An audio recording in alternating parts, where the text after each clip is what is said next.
ens acompanya aquí a la taula el Gerard Forés, que és coordinador de la Comissió de la Llengua de la Intersindical. Bona tarda de nou i gràcies per acompanyar-nos. I no sé com veus que Junts finalment no s'assumi, no doni suport a aquesta reforma de la llei de política lingüística. Són mals temps per la lírica, però gràcies per convidar-nos una vegada més. Jo ho llegeixo en aquest sentit positivament. És a dir, nosaltres, com a Intersindical d'Educació, estem totalment en desacord amb la modificació d'aquesta llei. I encara en major mesura després de llegir la interlocutòria de dilluns passat. Per què? És a dir, creieu que la modificació de la llei de política lingüística no blindarà, no frenarà aquesta interlocutòria i, per tant, que s'imposi el 25% de castellà a l'escola? Exactament, i a més esdevindria un tret al peu fet per part dels nostres a la nostra llengua. És a dir, la interlocutòria és molt clara. La modificació aquesta de la llei de política lingüística el que pretenia era que es fessin projectes lingüístics de centre en funció de l'entorn sociolingüístic, etc. Però és claríssima. De fet, textualment diu que els projectes lingüístics de centre són instruments merament programàtics i de validesa interna de cada escola que no tenen cap capacitat de condicionar el règim jurídic de l'ús vehicular de les llengües oficials en el conjunt del sistema educatiu. I, per tant, el que està dient és tot això no té cap validesa. Aquí el que té validesa és el que dic jo com a Tribunal Superior de Justícia de Catalunya. L'important que és que la llei de política lingüística, que va reunir un consens del 80% l'any 1998, és un escut legal per si tu has de recórrer a instàncies superiors. I, per tant, el que no pots fer és aquest mínim escut legal que et queda per defensar-te de l'arbitrarietat dels tribunals espanyols, que ja sabem que són hereus del franquisme, escollits arbitràriament i que són absolutament parcials, doncs el que no pots fer és desarmar-te d'aquesta manera. Com s'està vivint tot això a les escoles? Estem a la recta final de curs. Hem sentit abans el conseller dient que protegirà els directors, els mestres de qualsevol decisió que es pugui prendre. Com s'està vivint als centres? El senyor Cambray diu que protegirà els mestres i directors, etc., però avui hem sabut que el primer que farà és enviar instruccions perquè es compleixi la interlocutòria del 25%. Veurem com ho fa i si ho fa realment. Nosaltres sí que notem que hi ha molt nerviosisme. I com es complirà?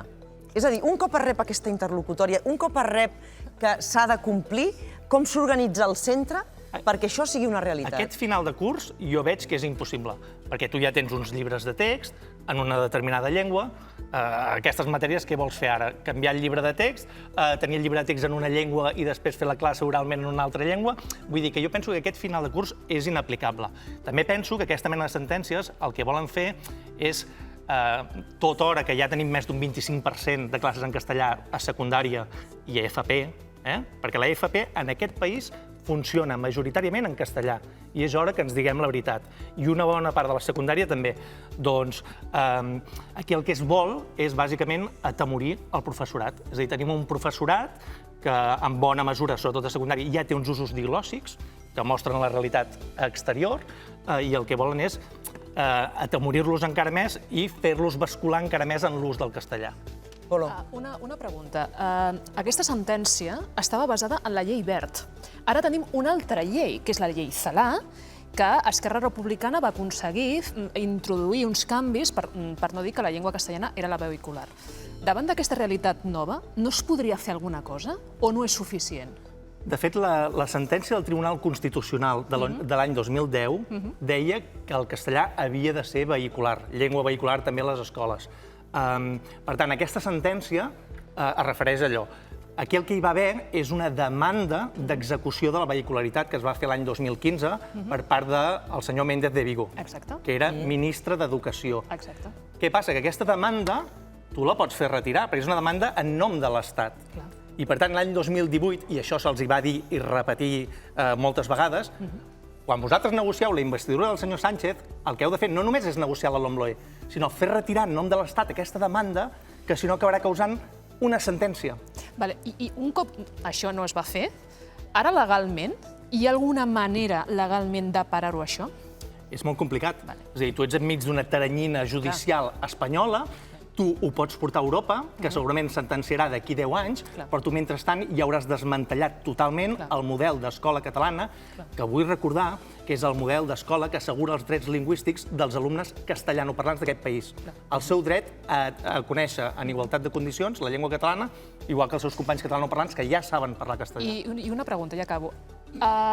un inspector se'n va la setmana que ve, que ja seria obligatòria, i considera que no hi ha el 25%, perquè a mi després que m'expliquen com es calcula això. Com es calcula un 25%. Què passa? És que el 25%, per començar, és incalculable. És que és incalculable, o sigui, perquè com ho farà? Estarà tot el dia allò, el senyor mesurant paraules? És una arbitrarietat sobre l'arbitrarietat. De tota manera, jo dubto que hi hagués cap inspector que fes això, i més si tenim en compte que cap inspector tampoc ha vigilat l'ús del català. Gerard, firmaríeu ja que es garantís el 75% de català a tots els centres educatius? Garantit el 75%? Mai, perquè el 75%, i aquest és un error que es difon molt des dels mitjans de comunicació, no existeix. És a dir, d'on treu la gent que hi ha un 75% possible? És a dir, si tu tens un 25% en castellà i una matèria troncal, tu també tens una assignatura que es diu anglès. El 75% ja no existeix des del moment. És a dir, la gent hauria de saber que hi ha una matèria que es diu anglès. Per tant, no hi ha un 75% real. I si tens matèries, sobretot a secundària, que també es vehiculen en anglès, els projectes AICLE i tot això, llavors ja te'n vas a un 50, 55, 60% teòric de català. El real ja ho veuríem quin seria. De tota manera, fixa't com hem anat caient en el parany, És a dir, primer hi va haver una llei de normalització lingüística que es va aprovar pràcticament per unanimitat, amb una sola abstenció. Això, al cap d'uns anys es va aprovar la llei de normalització lingüística, la llei de política lingüística, que va tenir 25 vots en contra, però vaja, no es va portar als tribunals, perquè en aquell moment encara s'acceptava que quan un Parlament aprova una llei doncs és perquè és el que vol la societat, vol aquella llei, vol dotar-se d'aquella llei.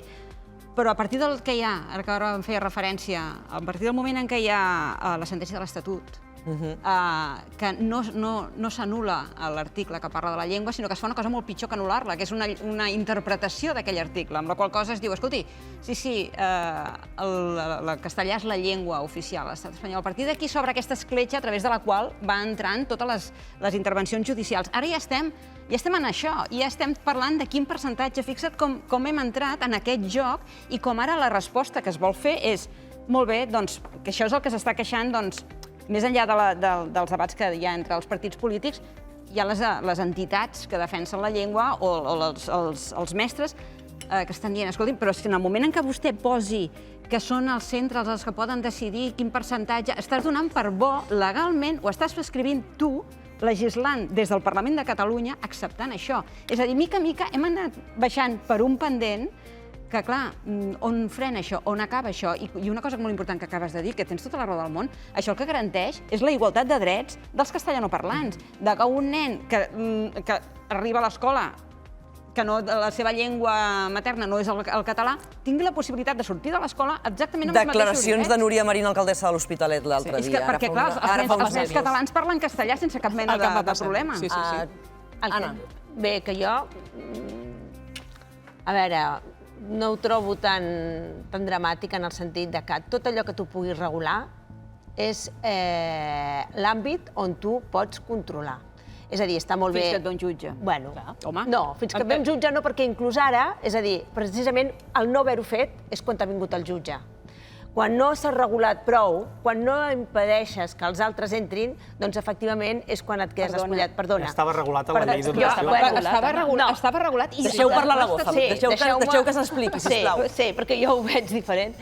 Jo veig que precisament, és a dir, tens la resolució judicial quan prèviament no s'ha fet la feina.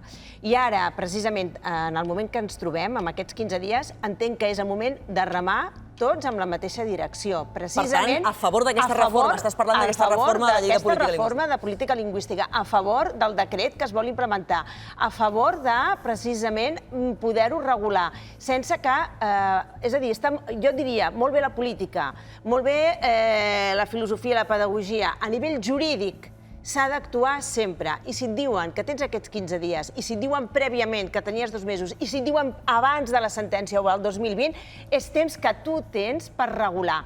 I regular no és anar de vençut, al contrari, mentre anem parlant, ens anem barallant. Jo, per exemple, entenc que Junts és una equivocació, jo al meu punt de vista, sense que em perjudici de que m'agradin moltes coses, però en aquests moments no entrar en aquest consens, per mi és una pèrdua de temps i d'oportunitat. realitat. El consens ja hi era. El consens era Bueno, però llei... la situació és nova. I La davant la política situació lingüística nova nova no estarem plorant pel passat, sinó que haurem No es tracta d'afrontar de- el present. És que la I llei el 1 present és 98 immediat. ja era un gran consens. Clar. I per Però tant, els ara partits se'n que requereix volen... un. Ara se'n requereix un. Els partits que volen la modificació són els que estan trencant el No, consens no d'una estan llei que ja hi trencant, és. s'estan adaptant a la realitat. No podem estar mirant al passat i plorar del que vam poder fer i no es va fer. Actualment hi ha una situació. Si a mi em diu la senyora Junyent que una assignatura troncal, agafem unes matemàtiques, continuem amb el català vehicular, busquem solucions, activem-nos, fem que el català sigui viu, no estiguem plorant pel que vam poder ser i s'ha perdut Perdona, no es l'oportunitat. tracta de plorar pel que Jo vas poder- trobo. no es tracta de plorar pel que vas poder ser, es tracta de que aquí es va fer un estatut. Sí. Es va fer un estatut que vam estar tota una Quin any? legislatura, 3 anys Quan? fent una legislatura. Bueno, el 2010, quan va Jo parlo arribar la ara, sentència, 2022, quan va avui. arribar la sentència, en aquell estatut, que vam estar 3 anys fent aquell estatut, que hi havia una llei de política lingüística de l'any 98, que, com es recorda, hi havia un consens al voltant del tema de la llengua, a l'estatut es va dir: no patiu, ara l'Estatut ho blindarà, que ho deixarà ja niquelado. Perdona, va venir el Tribunal Constitucional, et va demostrar escolta, que tu pots aprovar el que vulguis al Parlament de Catalunya, aprovar-lo al Parlament de Catalunya, portar-lo al Congrés, que et passin en el ribot, perquè et Sí, van passar sí. el ribot, i et van deixar el que els hi va venir bé, que s'aprova en un referèndum, és a dir, que el poble de Catalunya, la ciutadania ho ha aprovat en referèndum, ho ha acceptat, et ve el Tribunal Constitucional quan li va de gust, perquè s'ho va prendre amb molta tranquil·litat, i fa una sentència interpretativa que obre la porta, que qui vulgui vagi allà a trinxar-ho. Escolta, això no s'està plorant perquè no s'ha fet. No, ja es va fer, ja es tenia de fer. Però estem al I es va fer per 2022. blindar-ho. Sí, però és que hi ha hagut un jutge darrere l'altre i estem acceptant que et vingui un tribunal a dir-te quantes hores de castellà s'ha de fer a l'escola, quina assignatura, i que hem de portar els nens al pati, però que ens estem tornant bojos. Però tu penses que aquell tribunal de sobte s'ha aixecat i ha tingut la idea o és que li han plantejat una demanda? No, fa O és molts que li anys. han plantejat... Fa molts anys que s'està arrossegant però li han això, fa plantejat molts una anys. demanda, hi ha parts. Sí, perdona, Gerard ha plantejat Forés, una demanda va. quan el Parlament, que ha estat escollit a les Sortim ara urnes d'aquest pels cara a cara. ciutadans, han decidit Gerard. el que havia decidit. Jo penso que això va de drets i no va de marcs temporals. No va ni de regreso al futuro ni de regreso al pasado.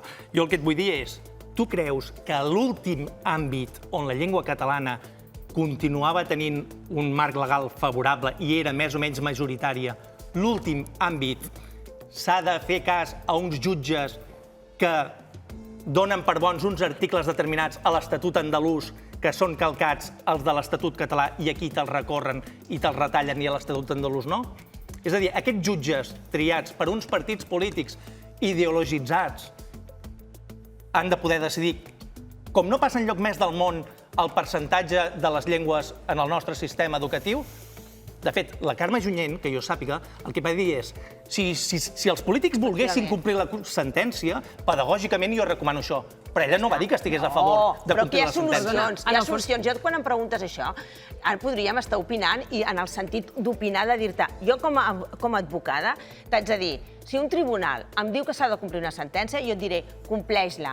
És més efectiu, més pràctic a complir-la i buscar la manera de fer-ho que no fer-ho perquè ho pots perdre tot. Una Aquest és el punt. pregunta que vull fer també des del punt de vista jurídic, Aquest perquè és- l'altre dia teníem aquí també a Irene Rigau, que ella defensava justament la modificació de la llei de política lingüística. Si es modifica la llei de política lingüística, com sembla que tenen el suport, això realment blinda la llengua catalana a l'escola amb una... Jo per mi sí. amb una majoria Jo per mi i sí. blinda, sobretot blinda, d'aquestes denúncies que es puguin anar presentant? Tu, és a dir, cada vegada el no fer-ho és perdre-ho, pel meu punt de vista, I el fer-ho és que aquella persona que volia denunciar no ho farà? Efectivament. No, que pot denunciar tothom. Ho farà, però no prosperarà. A veure, això efectivament, i no prosperi. Per què? Perquè tu ja tens la manera de poder respondre, i és aquesta la manera com s'actua. Per què es va legislant? Amb la llei de la dependència, amb família, amb tot. Potser no ho farem prou bé i s'haurà d'anar fent, però no fer-ho és perdre i és tindre que l'aigua... Us puc demanar brevetat, sisplau? Polo i Marta. Absolutament, però és que a veure, tota l'estona, política.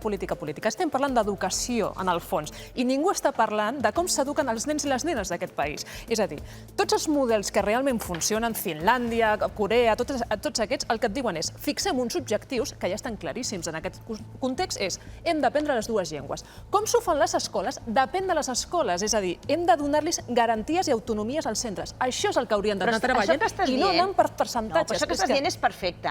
L'única cosa que lo maco del moment, com amb tota la vida, és quan has de conjugar la qüestió jurídica amb la qüestió pedagògica, i aquesta és la dificultat del moment que estem vivint. Per això el debat ja ho enriqueix i ja fa que estiguem parlant del català i fem viu. El que no vull dir és la passivitat, la inacció, el no fer només queixar-se, no.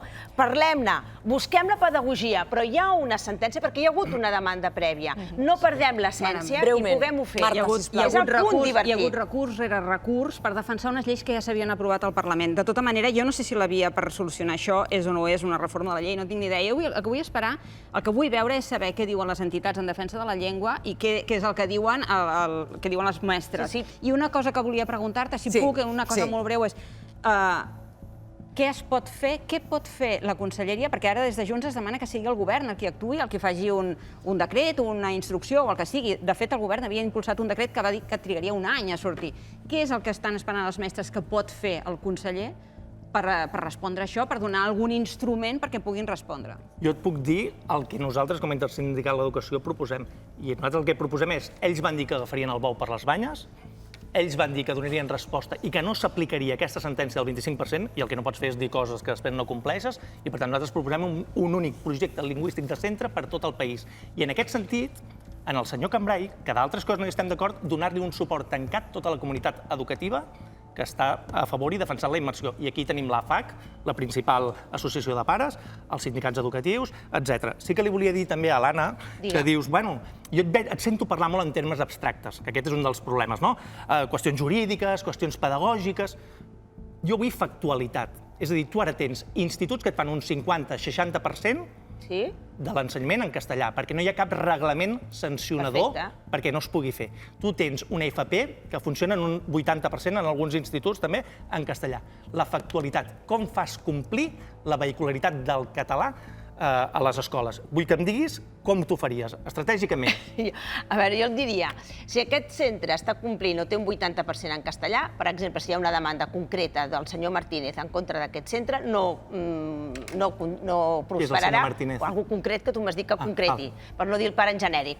Llavors, aquest senyor Martínez veurà com la seva denúncia no progressarà perquè en aquell centre hi ha un 80% de castellà. Però hi haurà un altre centre que potser no el tindrà, llavors, efectivament, faran bé des de la Conselleria donar instruccions concretes en aquell centre per saber com ho han de fer i poder estar en aquest mínim del 25%. Entenc que s'haurà de mirar al centre cadascú, si aquest que ho compleix el 80%, doncs estarà complint i no hi passarà absolutament res. S'haurà de buscar el mecanisme genèric i concret pel cas de cada centre escolar i de cada FP per veure si tenen aquest 25%, aquest tal... Això ja més no en sé jo. Ho hem de deixar aquí. Gerard Forés, moltíssimes gràcies i ho anirem seguint i ja ens aniràs acompanyant per explicar-nos quin és el paper, quin és el posicionament de la Intersindical. Seguim.